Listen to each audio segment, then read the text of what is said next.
बिस्मिल्लाहिर्रहमानिर्रहीम।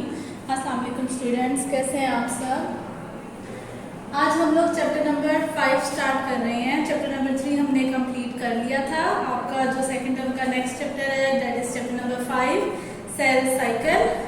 आज हम इसके पेज नंबर 87 से 93 तक पढ़ेंगे। सेल साइकिल का हम जो स्टार्ट करेंगे वो इंट्रोडक्शन से स्टार्ट करेंगे कि सेल साइकिल क्या है। हमने चैप्टर नंबर 4 में सेल को तो स्टडी कर लिया था, प्लांट सेल को भी, एनिमल सेल को भी।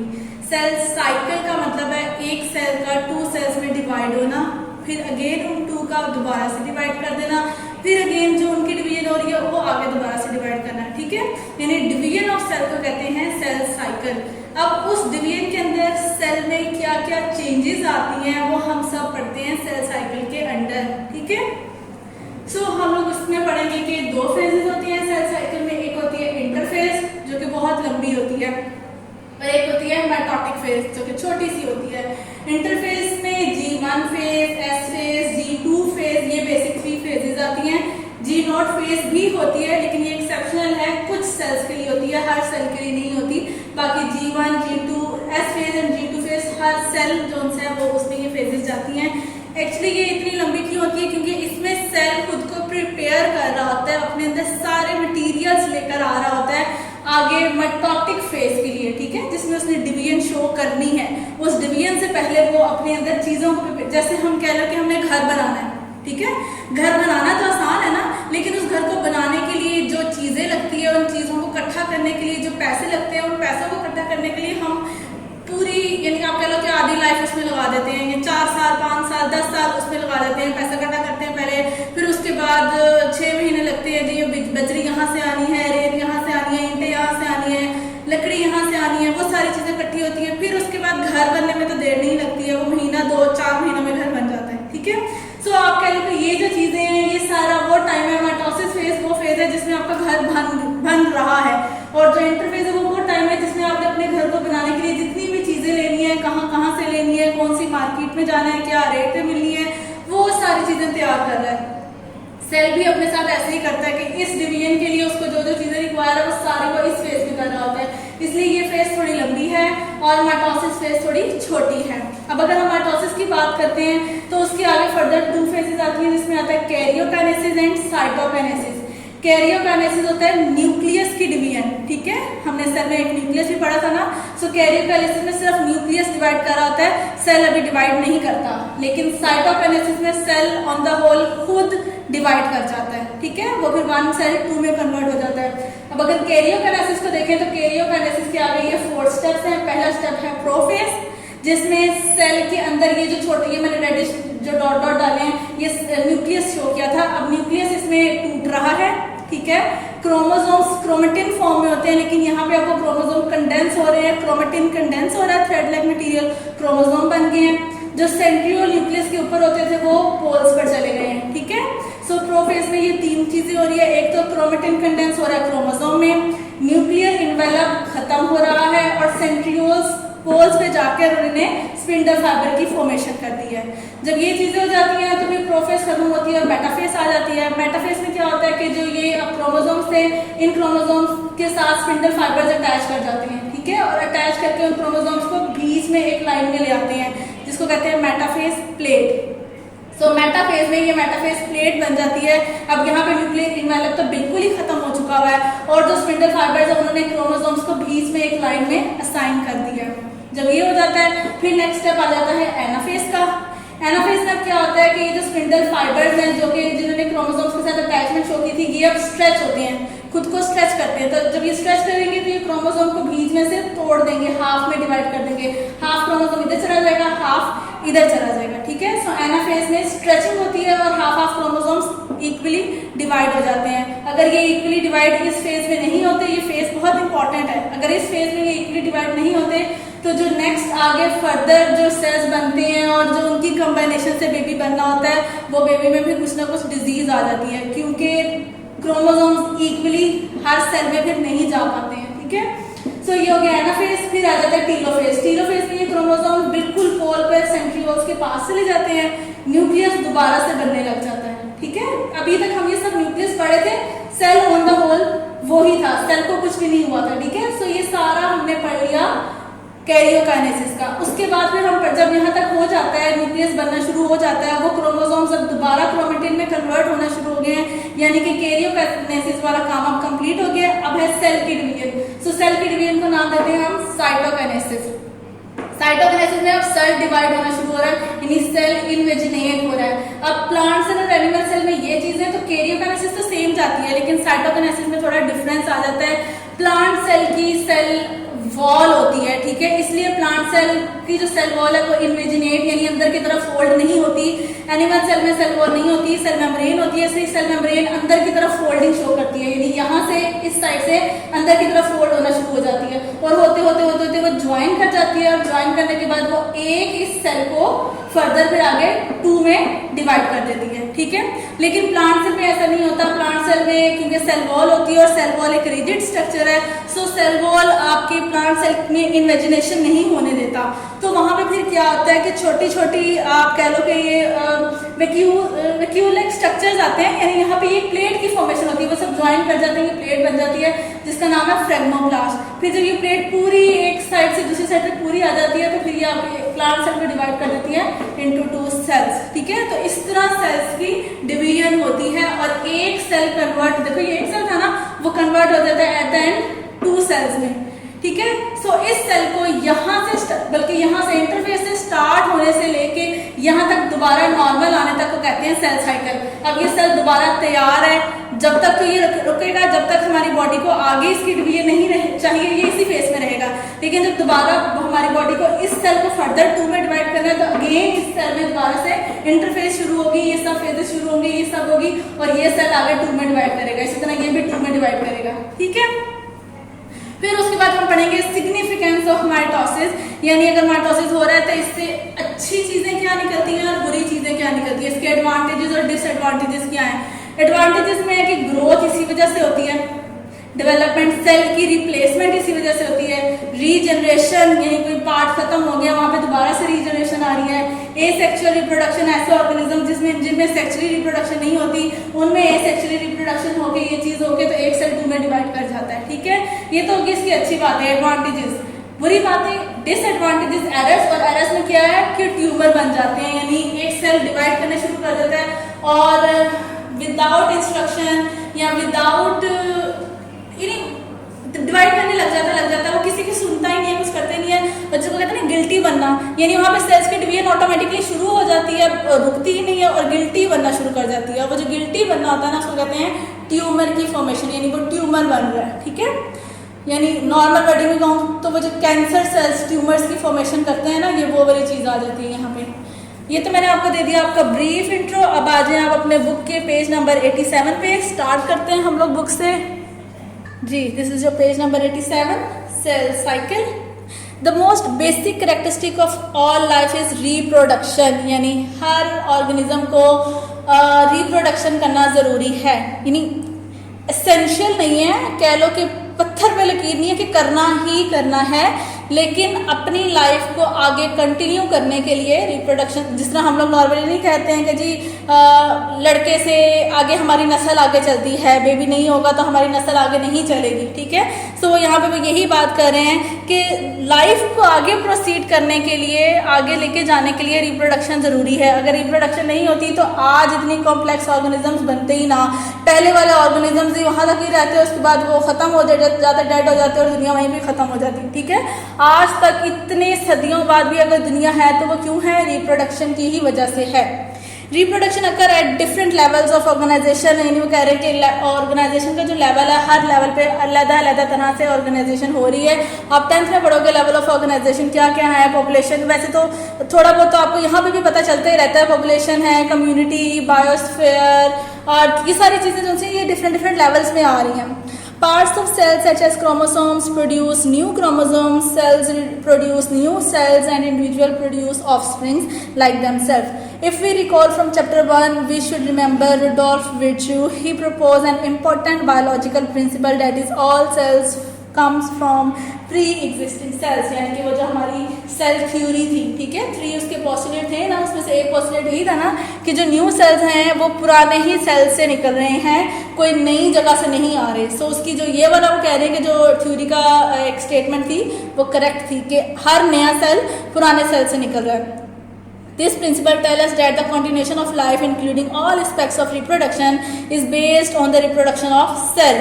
We commonly refer cellular reproduction as cell division, यानी cell की reproduction को हम नाम देते हैं cell division, and it is the part of the whole life of a cell, that is cell cycle. और यही जो आप division का नाम दे रहे हो ये एक cell की पूरी cycle है, ठीक है, जिसको cell cycle का नाम दे रहे हैं। Then हम cell cycle पे बढ़ते हैं। Cell cycle is the series of events from the time a cell is produced until it complete mitosis and produce new cell. Cell cycle की definition है कि क्या है cell cycle? Events, series of events है, यानी कह लो कि चीज़ें चलती जा रही हैं events की, यहाँ तक कि एक नॉर्मल सेल से एक न्यू सेल नहीं बन जाता तब तक की। Cell cycle consist of 2 phases, that is interphase and mitotic phase, जिसको हम एम फेज भी बोलते हैं। Mitotic phase is a relatively short period, जो कि मैंने आपको पहले भी बताया कि छोटा, ऐसा नहीं कि बहुत ही छोटा होता है, थोड़ा लंबा होता है, लेकिन एज कंपेयर टू इंटरफेज से अगर कंपेयर करोगे तो आपका माइटोटिक फेज थोड़ा छोटा है। It alternate with the much longer interphase where cell prepare itself for division. मैंने आपको पहले बताया कि इंटरफेस में सेल अपने आप को प्रिपेयर कर रहा होता है। So interphase is the time when a cell's metabolic activity is very high, यानी इस टाइम पे सेल की मेटाबॉलिक एक्टिविटी बहुत हाई होती है, जल्दी जल्दी वो काम कर रहा होता है, सारी चीज़ों को इकट्ठा कर रहा होता है। As it perform its various function, it is divided into 3 phase, G1 जिसको फर्स्ट गैप बोलते हैं, S phase जिसको सिंथेसिस बोलते हैं, G2 जिसको सेकंड गैप बोलते हैं, ठीक है।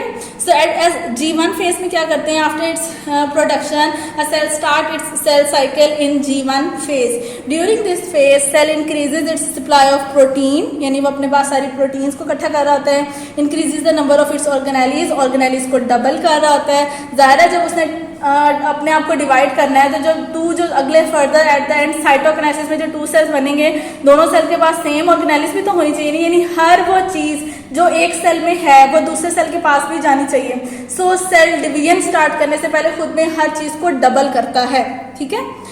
So such as mitochondria, ribosome and grow its size. This phase is also marked by the synthesis of various enzymes. Enzymes भी यहाँ बनते हैं। That are required in next S phase. S phase में enzymes की usage होती है, वो कहाँ यूज हो जाएगा हम पढ़ेंगे। S phase है synthesis phase, यानी बनाने वाली फेज। So S phase में चीज़ें बन रही हैं। So जब वो बन रही हैं तो उसमें enzymes की जरूरत पड़ती है। S phase for the duplication of chromosomes, और एस फेज में क्या हो रहा है? क्रोमोसोम्स बन रहे हैं तो क्रोमोसोम्स की डुप्लीकेशन हो रही है। Blue box typically interphase last for at least 90% of the total time required for a cell cycle, यानी कि वो अगर कंपेयर कर रहे हैं इंटरफेस को और माइटोटिक फेज को तो वो कह रहे हैं कि ओवरऑल 90% टाइम जो है वो इंटरफेस का रहता है, ठीक है, और जस्ट 10% टाइम माइटोसिस का रहता है, यानी माइटोसिस 1:9 रेशो है, यानी कि माइटोसिस सिर्फ 10, अगर आप टाइम के ऊपर मैं आपको लेके जाती हूँ, 10 मिनट का काम है तो 9 मिनट इंटरफेस को जाएंगे और 1 मिनट माइटोटिक फेज को जाएंगे। सो वो सेल की साइकिल की बात करें कि उसकी सारी जिंदगी ज़्यादातर इंटरफेस में गुजरती है और माइटोसिस फेज में जस्ट 10% गुजरती है। नेक्स्ट आ जाए आपका S phase. S phase is the synthesis phase. In this phase, cell duplicates its chromosome. As a result, each chromosome consists of 2 sister chromatid, यानी कि सेल खुद को प्रिपेयर कर रहा होता है और एक की बजाय डबल में आ जाता है, और वो जो डबल है वो कहते हैं सिस्टर क्रोमेटिड है, ठीक है। जैसे ये देखो नीचे यहाँ पे बना हुआ है, ठीक, ये एक क्रोमोसोम है, उसने अपने पास साथ में ये एक सिस्टर क्रोमोसोम भी बना लिया, अब ये एक पूरा एक क्रोमोसोम हो गया, ठीक है। समटाइम्स इसको हम एक क्रोमोसोम बोलते हैं, समटाइम्स इसको हम यानी सिस्टर क्रोमेटिड ले लें तो क्रोमेटिड की बात करें तो ये 2 क्रोमेटिड हैं, सिस्टर क्रोमेटिड है, ठीक है। अगर क्रोमोसोम की बात करें तो ये एज अ होल एक क्रोमोसोम है। नेक्स्ट आ जाता है G2 phase. In this G2 phase cell prepare protein that are essential for mitosis mainly for the production of spindle fibre. So G2 phase में क्या बन रही है? ज़्यादातर प्रोटीन्स बन रही हैं। G1 फेज में बनती हैं प्रोटीन, ज़ाहिर है वहाँ पे भी तो उन्होंने अपनी ऑर्गेनेलिस को डबल करना और बहुत सारी ऑर्गेनेलिस की जो सेल मेम्ब्रेन है उसमें प्रोटीन यूज़ हो रही है, लेकिन G2 में भी प्रोटीन बन रही है। और जो यहाँ वाली प्रोटीन बन रही है वो किसके लिए बन रही है? आगे के लिए यानी कि माइटोसिस के लिए बन रही है। जो G1 वाली प्रोटीन थी वो उसके अपने ही ऑर्गेनेलिस के लिए, सेल के लिए थी, लेकिन G2 वाली जो प्रोटीन है वो माइटोसिस के लिए है। After the G2 phase of interphase cell enter the division phase, that is M phase. ठीक है, it is characterised by mitosis in which cell divides into two daughter cells. Cells that have temporary or permanently stopped dividing are also to have entered a state of consequences known as G0 phase. जो normal cell हैं जिन्होंने divide करके 1 से 2 में convert होना है वो तो G2 फेज के बाद M फेज में चले जाते हैं, वो G0 फेज में नहीं आते। लेकिन हमारी बॉडी के कुछ ऐसे सेल्स हैं जिन्होंने डिवीजन शो नहीं करनी होती, वो एक दफ़ा बन गए तो वहीं बन के रुक जाते हैं। ठीक है, सो जब उन्होंने रुकना है तो वो G2 फेज से G0 फेज में आ जाते हैं, वो M फेज में नहीं जाते। Blue box, inhibition of protein synthesis during G2 phase prevents cell from undergoing mitosis. अब क्या होता है कि कैसे सेल को पता चलता है कि उसने G0 में आना है या M फेज में आना है? अगर उसने G0 में आना है तो G2 फेज में प्रोटीन सिंथेसिस नहीं होती। जब प्रोटीन सिंथेसिस नहीं होनी तो इट मीन्स कि माइटोटिक फेज होएगी नहीं, क्योंकि यहाँ पे जो प्रोटीन सिंथेसिस होनी है उसने माइटोसिस में प्रो फेज में जो स्पिंडल फाइबर्स बनने हैं ना वो प्रोटीन से बनने हैं, तो वो वहाँ पे प्रोटीन होगी तो वो बनेंगे ना।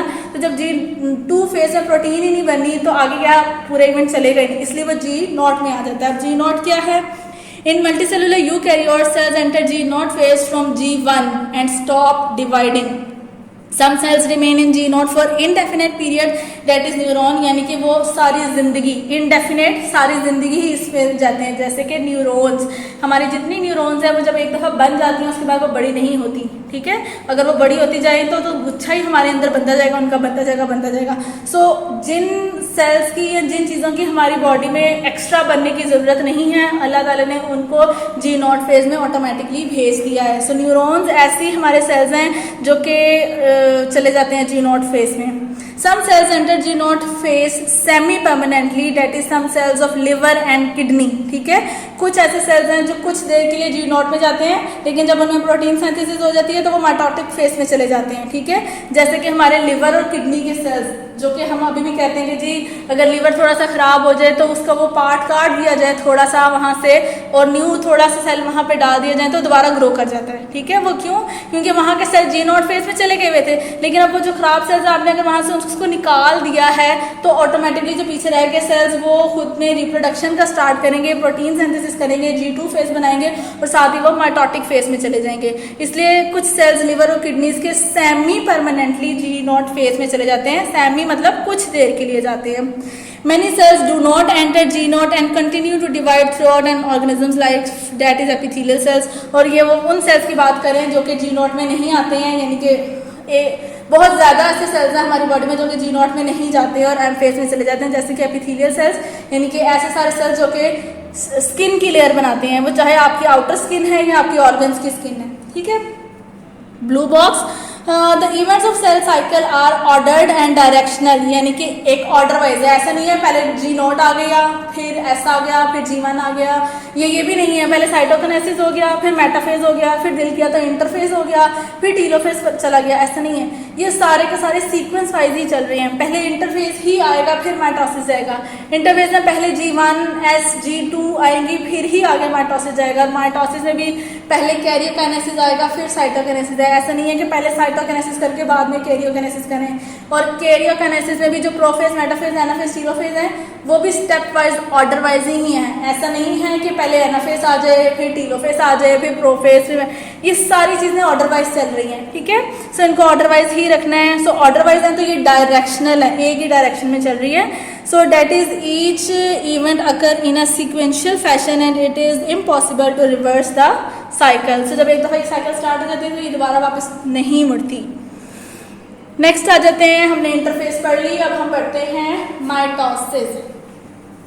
In 1880s, a German biologist Walther Fleming observed that in a dividing cell, nucleus passes through a series of changes which is called mitosis. Mitosis is the type of cell division in which a cell divides into two daughter cells, each with the same number of chromosomes as were present in parent cell.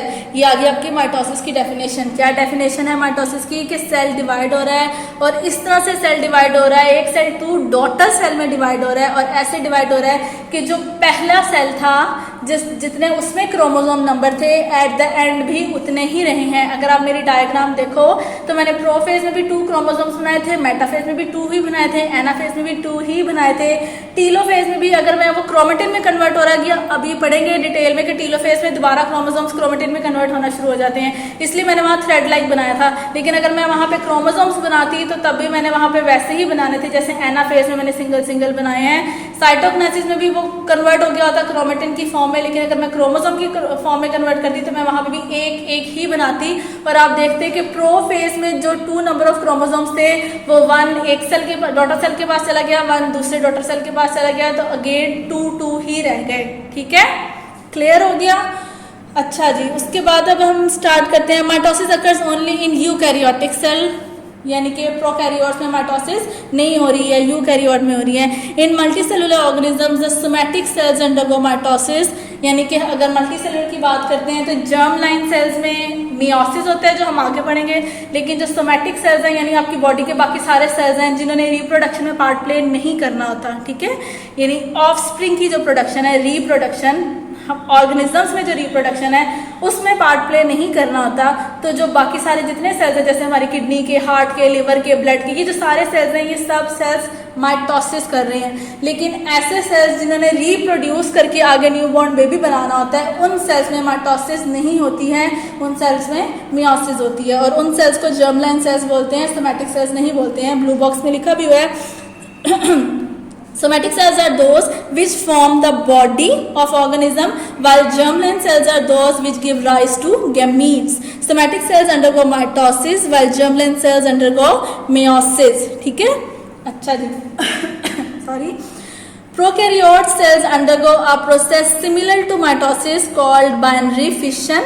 Why do not undergo proper mitosis? ठीक है, यानी they why do not undergo proper mitosis. वो अब यहाँ पे ये कह रहे हैं कि माइटोसिस यूकैरियोट्स में होता है, प्रोकैरियोट्स में नहीं होता। प्रोकैरियोट्स में माइटोसिस जैसी चीज होती है, 10th क्लास में जाके पढ़ोगे आप, उसको नाम देते हैं बाइनरी फिशन का। ठीक है, यानी बाइनरी, एक सेल 2 में डिवाइड हो रहा है, फिशन मतलब टूटना, एक सेल टूट रहा है और 2 में डिवाइड हो रहा है, लेकिन वो जो टूट के 2 में डिवाइड हो रहा है वो ये माइटोसिस नहीं है।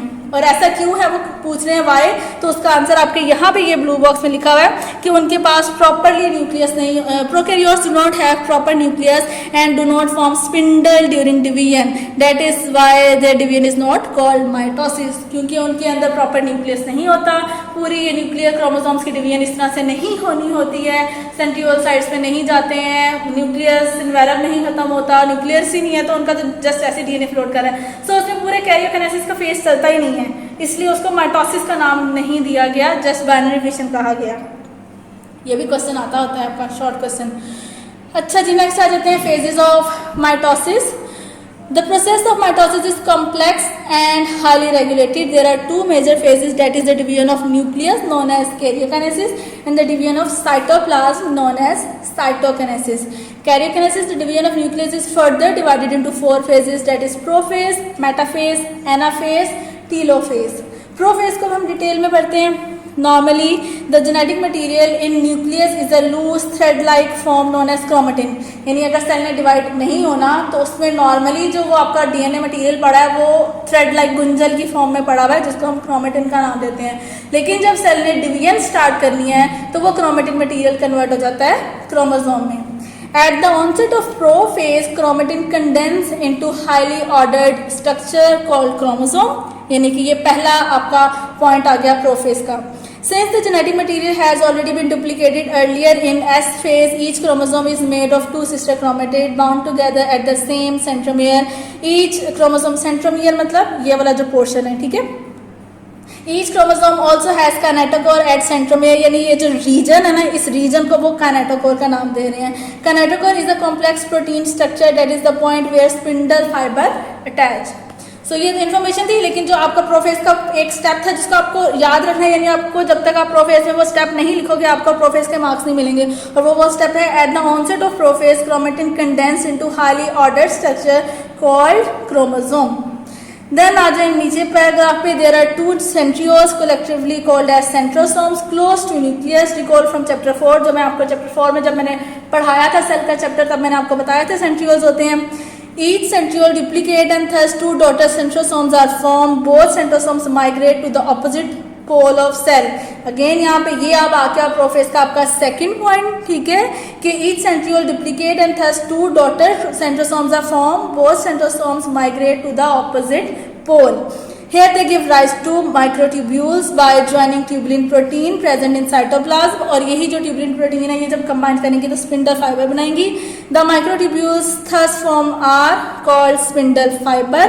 Complete set of spindle fibers are known as mitotic spindle. By this time nucleolus and nuclear envelope has degraded. ये आपका थर्ड, यहाँ आप कह लोगे फोर्थ पॉइंट आ गया। अगर आप स्पिंडल फाइबर के बारे में लिख रहे हो पूरा ये डिटेल जो कि आपको लिखनी है, ठीक है। सेंट्रोसोम्स, फिर आपका जो सेकंड पॉइंट था वो सेंट्रोसोम्स का था कि वो डुप्लीकेट होके ऑपोजिट पोल से जा रहे हैं। थर्ड पॉइंट आपका है कि उन सेंट्रोसोम्स में से फिर स्पिंडल फाइबर्स निकल रहे हैं। फोर्थ पॉइंट आ जाता है कि न्यूक्लियोलस और न्यूक्लियर इन्वेलप डिसइंटीग्रेट हो रहा है, यानी टूट रहा है।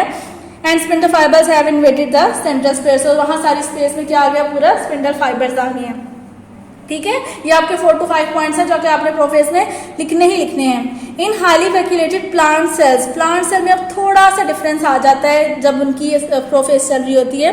Nucleus has to migrate to the centre of the cell before prophase. तो आपको याद होगा, आपने जब प्लांट सेल का स्ट्रक्चर याद करो तो बीच में बड़ी सी जो एक थी वो वैक्यूल थी और न्यूक्लियस साइड पर था, ठीक है।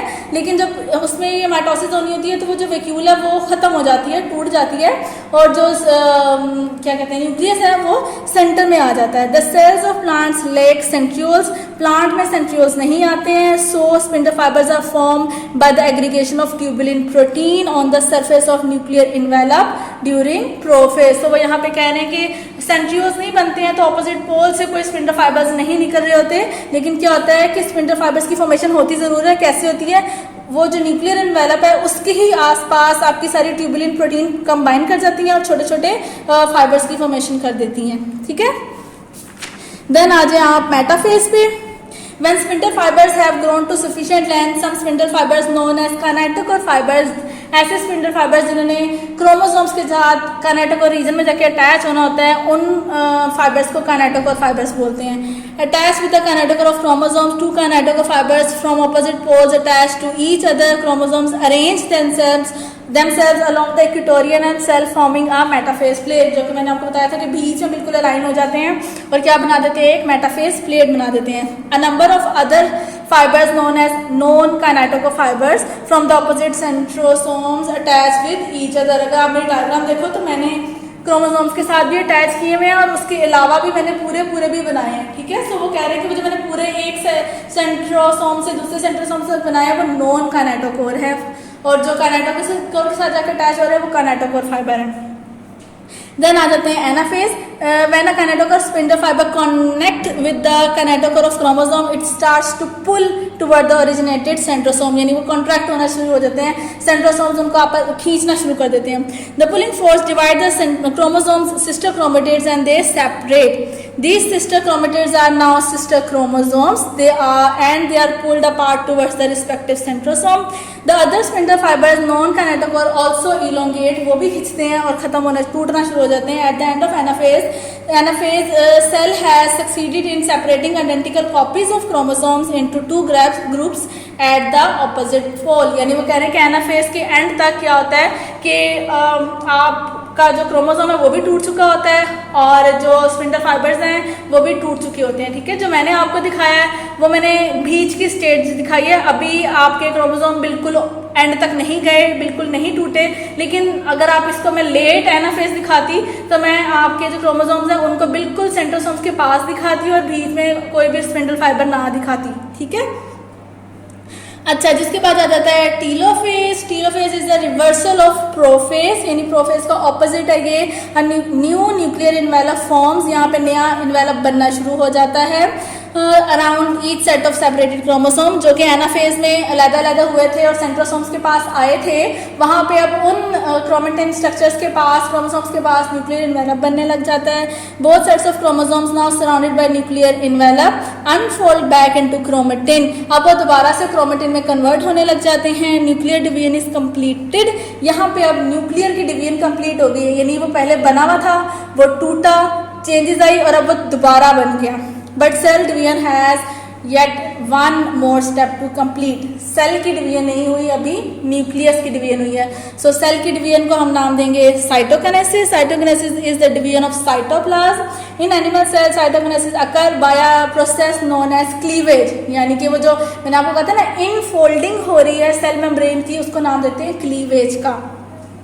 A cleavage furrow deepens when the metaphase plate undergoes, when the metaphase plate used to be, the furrow deepens and eventually pinches the parent cell into two daughter cells। यानी ये देखो, अगर आप यहाँ पे ये चीज़ देखो, ये उन्होंने ऊपर सारी आपको माइटोसिस की सीरीज बता दी है, डिवीजन बता दी है। अगर मेरी वाली आपको आसान लगती है पिक्चर, आप वैसे ड्रॉ कर सकते हो। ये चीज़ आपको आसान लग रही है तो आप ये चीज़ ड्रॉ कर सकते हो। अब साइटोकिनेसिस में उन्होंने एनिमल का ये दिखा दिया है, प्लांट की ये चीज़ दिखाई है। वैसे मैंने बोर्ड पे भी बना दी थी, सो अगर मैं यहाँ पे दिखाऊँ तो ये जो चीज़ अंदर की तरफ इन्वेजिनेशन है, इसको कहते हैं क्लीवेज का बनना। और ये क्लीवेज स्टार्ट होती है, होती ये अंदर जाती है और वो फिर कंबाइन करके एक सेल को टू में डिवाइड कर देती है। अच्छा, इसके बाद कहने हैं cytokinesis in plant cells occur differently, वो थोड़ा डिफरेंट होते हैं। Vesicles derived from the Golgi apparatus move to the middle of cells and fuse to form a membrane bound disk called cell plate और फ्रेगमोप्लास्ट, जो कि ये बन रही है। ठीक है, यानी बहुत सारी वेसिकल्स होती हैं, छोटी छोटी वैक्यूज लाइक स्ट्रक्चर, वो गोल्जी apparatus से निकलती हैं और यहाँ आके बीच में सारी कंबाइन करना शुरू हो जाती हैं और एक सेल प्लेट बना देते हैं जिसका नाम है phragmoplast. The plate grows outward and move more vesicles fuse with it. Finally membrane of cell plate fuse with plasma membrane, यानी कि ये सेल मेम्ब्रेन, ठीक है, बीच से शुरू होती है, होती है आउटवर्ड जा रही होती हैं और एट द एंड वो ऊपर और नीचे दोनों प्लाज्मा मेम्ब्रेन के साथ जुड़ जाती हैं। उसके बाद वो कह रहे हैं and its content join the parental cell wall. The result is two daughter cells each bounded by its own plasma membrane and cell wall. ठीक हो गया, क्लियर है यहाँ तक आपको सारा। नेक्स्ट आ जाता है, ये तो थी सीरीज, यानी पूरी आपने अब सेल साइकिल की पूरी सीरीज यहाँ तक पढ़ ली, माइटोसिस की पढ़ ली। ठीक है, पहले इंटरफेज आया G1, S, G0, फिर माइटोसिस आया, उसमें prophase, metaphase, anaphase, telophase, then cytokinesis. ये आपका cell cycle as a whole पूरा था। अब इसके ऊपर पूरा क्वेश्चन नहीं आता। क्वेश्चन ऐसे आता है, या तो वो आपसे खाली इंटरफेस का पूछते हैं या फिर वो खाली आपसे माइटोसिस का पूछते हैं। ठीक है, माइटोसिस में भी समटाइम्स वो पूरा writer detail note on mitosis पूछ लेते हैं, जिसमें आपको कैरियोकिनेसिस के साथ साथ ये साइटोकिनेसिस वाला भी बताना होता है। और समटाइम्स वो सिर्फ आपसे कैरियोकिनेसिस पूछते हैं, यानी यहाँ टीलोफेज तक पूछते हैं। ठीक हो गया, ये है लॉन्ग में, इसको शॉर्ट के लिए याद नहीं करना, ये लॉन्ग में ही आएगा। सिग्निफिकेंस भी लॉन्ग में ही आते हैं। ये चैप्टर आपके लिए लॉन्ग है, शॉर्ट नहीं है। सिग्निफिकेंस ऑफ माइटोसिस, कि अब माइटोसिस है तो उसकी एडवांटेजेस एंड डिसएडवांटेजेस। सिग्निफिकेंस का मतलब होता है दोनों चीजें, एडवांटेजेस भी और डिसएडवांटेजेस भी। Importance of mitosis is the maintenance of chromosomal set, that is each daughter cell receive chromosomes that are alike in composition and equal in number to the chromosomes of parent cell। असल में वो कह रहे हैं कि इसका main मकसद क्या है माइटोसिस का, कि जो नया सेल बन रहा है उसमें वो बिल्कुल सिमिलर हो अपने पेरेंट सेल के, जितने पेरेंट सेल में नंबर ऑफ क्रोमोसोम्स थे, ऑर्गेनेलिस थी, जितना सारा कुछ पेरेंट सेल में था, सेम कॉपी ही, कह लो डिट्टो कॉपी होनी चाहिए आपके जो डॉटर सेल्स बन रहे हैं, जो न्यू सेल्स बन रहे हैं। ठीक है, ताकि सपोज अगर ऐसा ना होता, आपकी सारी स्किन के अंदर माइटोसिस चल रहा है ना, यानी सेम नंबर ऑफ क्रोमोसोम्स होने चाहिए। अगर सेम नंबर ऑफ क्रोमोसोम्स ना होते, सपोज एक के अंदर क्रोमोसोम चले जाते 12 और एक में चले जाते 13, ठीक है, तो क्या होना था, आपकी थोड़ी सी स्किन येलो हो जाती, थोड़ी सी ग्रीन हो जाती, थोड़ी सी रेड हो जाती। ठीक है, यहाँ कहीं पे सर्कल से शो होना था, कहीं पे स्क्वायर उसका स्ट्रक्चर चला जाना था, क्योंकि आपके सारे क्रोमोसोम में यही सब अपीयरेंस होती है ना क्रोमोसोम्स में, कि आप हर तरह की होती है, आपकी आई, फुट, ईयर, नोज, ऑर्गन्स, हर चीज़ की इंफॉर्मेशन आपके डीएनए में होती है, यानी क्रोमोसोम्स में होती है। तो जौन सा क्रोमोसोम वहाँ से मिस होना था या ज़्यादा चला जाना था, वो वाली चीज़ें आप में आने लग जानी थी। ठीक है, सो अगर सेम नंबर ऑफ क्रोमोसोम ना होते तो कहीं पे कोई चीज़ निकलती, तो कहीं पे कोई चीज़ निकलती, कहीं पे कोई चीज़ निकल रही होती। ठीक, सो इसलिए नंबर ऑफ क्रोमोसोम सेम रहना इक्वल है माइटोसिस में। Following are the occasions in the lives of organism where mitosis happen. ये कुछ ऐसे उन्होंने पॉइंट्स बताए हैं हमारी लाइफ में जहाँ माइटोसिस हो रही है। Development and growth, the number of cells within an organism increased by mitosis, this is the basis of the development of a multicellular body from a single cell that is zygote and also the basis of the growth of multicellular body. अब वो यहाँ पे कह रहे हैं development and growth में, यानी कि जब male and female gamete fuse करते हैं और एक सेल बनाते हैं जिसका नाम है जाइगोट, वो बन गया, ठीक है। मैंने जब आपको बताया कि जर्म लाइन सेल्स से गैमीट्स बनते हैं, वो गैमीट्स में माइटोसिस नहीं होती, मियोसिस होती है। उनमें मियोसिस हो गई, वो कंबाइन करके उन्होंने एक जाइगोट बना दिया। अब वो जाइगोट कोई बेबी नहीं है, ठीक है, वो एक ये स्ट्रक्चर है, ठीक है, वो ये जाइगोट है। अब इसमें आगे बहुत सारी डिवीजन्स चलती हैं और ये एक सेल देखो यहाँ पे अब कितने थाउजेंड्स ऑफ सेल दिखा रहे हैं, ठीक है ना। सो अब इस एक सेल से एक पूरी बॉडी का बनना, उसमें सारा क्या हो रहा है, ये सारा माइटोसिस चल रहा है, ठीक। अगर इस सब में माइटोसिस नहीं होती, कुछ और चीजें हो रही होती, नंबर ऑफ क्रोमोसोम सेम नहीं रहता, तो फिर ये बेबी ह्यूमन का ना होता, ये कुछ किसी और ही ऑर्गेनिज्म का बेबी होता, ठीक है। इसलिए माइटोसिस में नंबर ऑफ क्रोमोसोम सेम रहना इंपॉर्टेंट है। और माइटोसिस फिर हमारी किस लिए जरूरी है, हमारी बॉडी की ग्रोथ, डेवलपमेंट, एक तो एक सेल से एक बेबी का बनना, उसके बाद ग्रोथ, उस बेबी छोटे से बेबी का बड़ा होना, एक पूरा बड़ा इंडिविजुअल बन जाना, उसके लिए माइटोसिस जरूरी है। देन आ जाए सेल रिप्लेसमेंट, यानी एक जगह से सेल खत्म हुआ है, खराब हुआ है, उसकी जगह पे नया सेल आ जाना। In some parts of body for example skin and digestive tract, cells are constantly sloughed off and replaced by new ones. New cells are form by mitosis that are so exactly copy of the cells being replaced. Similarly red blood cells have short life span about 4 months and new red blood cells are form by mitosis. So अब यहाँ पर मैंने आपको example दे दिए। Digestive tract को भी छोड़ो, मैं नॉर्मल एग्जांपल दे देती हूँ आपको। हम अपने जो लिप्स का ऊपर वाला स्ट्रक्चर है वो बार बार तोड़ते रहते हैं, ठीक है, छीलते रहते हैं, उतारते रहते हैं, तो वो उतार रहे हैं दोबारा से बन जाता है, उतार रहे हैं दोबारा से बन जाता है, वो तो दोबारा बनना है, उसको कह रहे हैं सेल रिप्लेसमेंट, ठीक है। सेल अपनी रिप्लेसमेंट बार बार कर रहा है। सो वो कह रहे हैं कि हमारे डाइजेस्टिव ट्रैक्ट में भी ऐसे होता है कि वहाँ पे हम खाना खाते हैं, कभी हार्ड चला गया है, कभी सॉफ्ट चला गया है, किसी भी तरीके से वो जा रहा है, तो वहाँ पे जो हमारे डाइजेस्टिव ट्रैक्ट की लाइनिंग है उसमें जब वो लगता है खाना उसके साथ, तो जाहिर है उसको डैमेज करेगा थोड़ा बहुत, तो वो वहाँ से उतरती है। स्लग ऑफ का मतलब उतरना होता है, जब वहाँ से उतरती है तो फिर वहाँ न्यू भी आ जाती है, वो भी सेल रिप्लेसमेंट की बात कर रहे हैं। इसके अलावा उन्होंने यहाँ हमारे रेड ब्लड सेल, ये जितनी बात बताई नहीं, अब आप आगे 9th में पढ़ोगे लास्ट वाले चैप्टर्स में। रेड ब्लड सेल भी 4 months का लाइफ स्पैन होता है, 4 month बाद वो खुद ही खत्म हो जाते हैं। अब अगर न्यू नहीं बनेंगे तो फिर खत्म हो गए तो फिर हमारे अंदर तो खून की कमी हो जाएगी, ठीक है। सो जो न्यू आ रहे हैं उनकी जगह पे वो भी सेल रिप्लेसमेंट कर रहे हैं। देन आ जाता है रीजनरेशन। रीजनरेशन मतलब एक चीज़ का टूट जाना, टूट के फिर दोबारा बनना, ठीक है। जैसे हम देखते हैं लिजर्ड्स में उनकी टेल टूट जाती है, दोबारा बन जाती है। स्टारफिश का एक आर्म टूट जाता है, दोबारा बन जाता है। सो वो दोबारा किसी चीज़ का बनना रीजनरेशन में आता है। हमारे अंदर रीजनरेशन होती नहीं है, लेकिन थोड़ी सी कह लो, अगर हम अपने नेल्स को काट देते हैं तो नेल्स दोबारा आ जाते हैं, वो रीजनरेशन है, ठीक है। हमारे बाल जब हम कंघी करते हैं, अगर वो जड़ से टूट गए हैं तो वो टूट गए हैं, वहाँ दोबारा आ जाते हैं, ये रीजनरेशन है। या कह लो कि हमारे जो लिवर का कुछ पार्ट अगर वो ख़राब हुआ है, वहाँ से हमने उसको कट कर दिया, वो दोबारा बन जाना, वो रीजनरेशन है। अदरवाइज वैसे हम में नहीं होती regeneration. Some animal organisms can regenerate part of their body. The production of new cells is achieved by mitosis. For example, sea star regenerates its lost arm through mitosis. यानी उसका पूरा वही, अगर ये बाजू कट जाता है यहाँ से पूरा, तो ये दोबारा जनरेट कर जाता है। लेकिन अगर हमारा बाजू कटेगा तो हमारा जनरेट नहीं होता। किसी की टांग टूट जाती है या बाजू फ्रैक्चर हो जाता है तो वो दोबारा नहीं बनता, ठीक है। हम में जो रीजनरेशन होती है वो बहुत छोटी माइन्यूट होती है, नेल्स का बढ़ जाना या बालों का आ जाना या फिर हमारे लिवर का थोड़ा बहुत बन जाना, सच बड़ी कोई रीजनरेशन नहीं होती।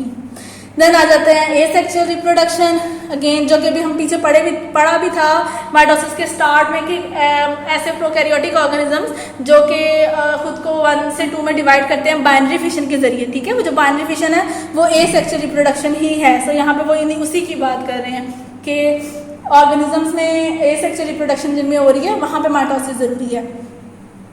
So asexual reproduction, some organisms produce genetically similar offspring through asexual reproduction. Mitosis is the mean of asexual reproduction. For example, Hydra produce asexually by budding.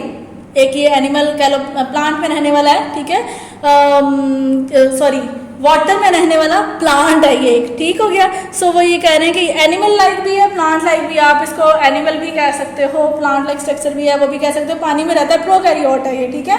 So as such animal या plant नहीं है ये कोई। सो वो कह रहे हैं कि ये किससे हो रहा है, ये इसमें एसेक्सुअल रिप्रोडक्शन हो रही है और बडिंग के जरिए हो रही है।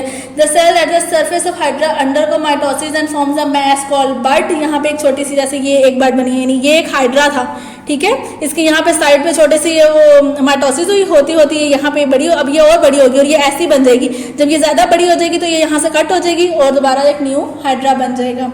Mitosis continue in the cell of bud and it grows into a new individual. The same division happens during asexual reproduction, vegetative propagation in plant. और यही सेम asexual reproduction plants में भी हो रही है, ठीक है। ऐसे plants जो flowering plants नहीं है लेकिन उन्होंने खुद को grow तो करना है ना, so उनमें भी asexual reproduction होती है। ये तो होगी इसकी अच्छी बातें। अब जो बुरी बातें आप वो भी पढ़ लेते हैं, ठीक है। यानी हर चीज़ की अच्छाई भी है तो बुराई भी है। फिर errors in mitosis. Error is the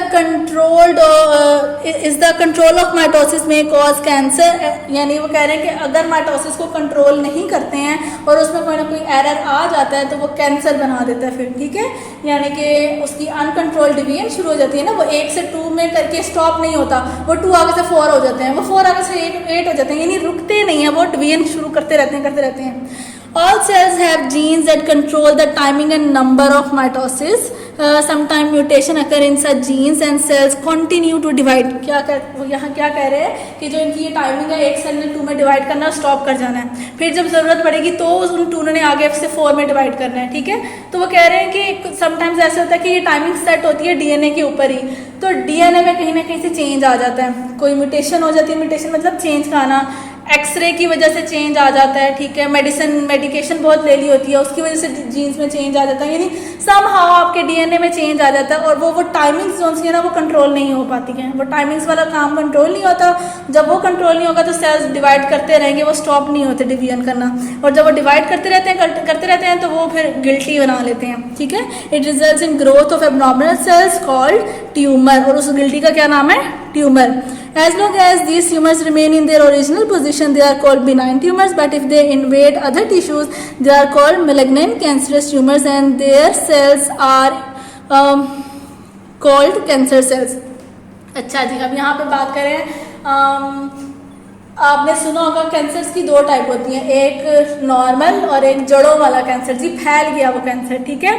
तो जो नॉर्मल कैंसर है यानी वो एक गिल्टी बनी और वो एक ही उस पोजीशन पे थी, ठीक है, और उस पोजीशन से उसको यानी ऑपरेट कराया गया और कट करा दिया गया, निकाल दिया और वो इंसान ठीक हो गया, तो ऐसे को कहेंगे कि वो बिनाइन ट्यूमर था, यानी वो जो सेल्स थे वो अभी उसी पार्ट में थे, उस पार्ट से उनको कट करके निकाल दिया और इंसान नॉर्मल है। लेकिन अगर वो ऐसा नहीं हुआ, उसने वहाँ से कट किया, निकाल दिया, डॉक्टर्स ने कहा भाई सही हो गया, 6 महीने बाद कहीं और दोबारा से गिल्टी बन गई, ठीक है, फिर उसको कट करके निकाल दिया, 2 महीने और गुजरे, फिर आगे कहीं और गिल्टी बन गई। इसका मतलब ये हुआ कि वो जो सेल्स जो बिनाइन थे उन्होंने आगे दूसरे सेल्स को भी खराब कर दिया, ठीक है। अब वो जब उन्होंने दूसरे सेल्स को खराब कर दिया तो वो अब कन्वर्ट हो गया मैलिग्नेंट में, ठीक है। मैलिग्नेंट यानी अब वो फैल गया है और उसने पूरी बॉडी में उस पार्ट में पूरे फैला दिया है कैंसर सेल्स को। अब थोड़े दिनों बाद आगे फिर कहीं ना कहीं वो सेल्स कंबाइन कर जाते हैं, डिवीजन होती है, गिल्टी बन जाती है, फिर आगे कहीं दोबारा कंबाइन कर जाते हैं, गिल्टी बन जाती है, यानी अब वो कैंसर सेल्स फैल गए हैं, ठीक है। जड़ों वाला कैंसर सेल हो गया वो, जिसको कहेंगे malignant. Such tumors can send cancer cells to other parts in body where new tumors may form. This phenomenon is called metastasis, spreading of disease. So जो ये malignant वाला काम है वो कह रहे हैं कि ऐसा इसको जो फिनोमिना है कि उन B9 सेल्स ने आगे वो दूसरे सेल्स को ख़राब कर दिया, उन सेल्स ने अगलों को ख़राब कर दिया, उन्होंने अगलों को ख़राब कर दिया और सो ऑन, ये आगे बॉडी में चलता जा रहा है, तो इस फिनोमिना को नाम देंगे मेटास्टेसिस। ये आ जाता होता है types of tumour define metastasis, ठीक है। तो मैंने आपको बताया कि ये वाला आपका जो चैप्टर है ये एज अ होल लॉन्ग के लिए है, आपको इसको लॉन्ग के लिए याद करना है। इसमें शॉर्ट तो निकल ही सकते हैं, ठीक है, सारा है, कुछ भी शॉर्ट निकल सकता है। ये जिस तरह मैंने अभी आपको बताया, ट्यूमर का बता दें, B9 का बता दें, S फेस बता दें या G1 फेस बता दें, एना फेस बता दें, ये तो शॉर्ट है, लेकिन एज अ लॉन्ग भी इसके ऊपर आ जाता है। तो आपको इसको याद करके अच्छे से लिखना है। अल्लाह हाफिज़।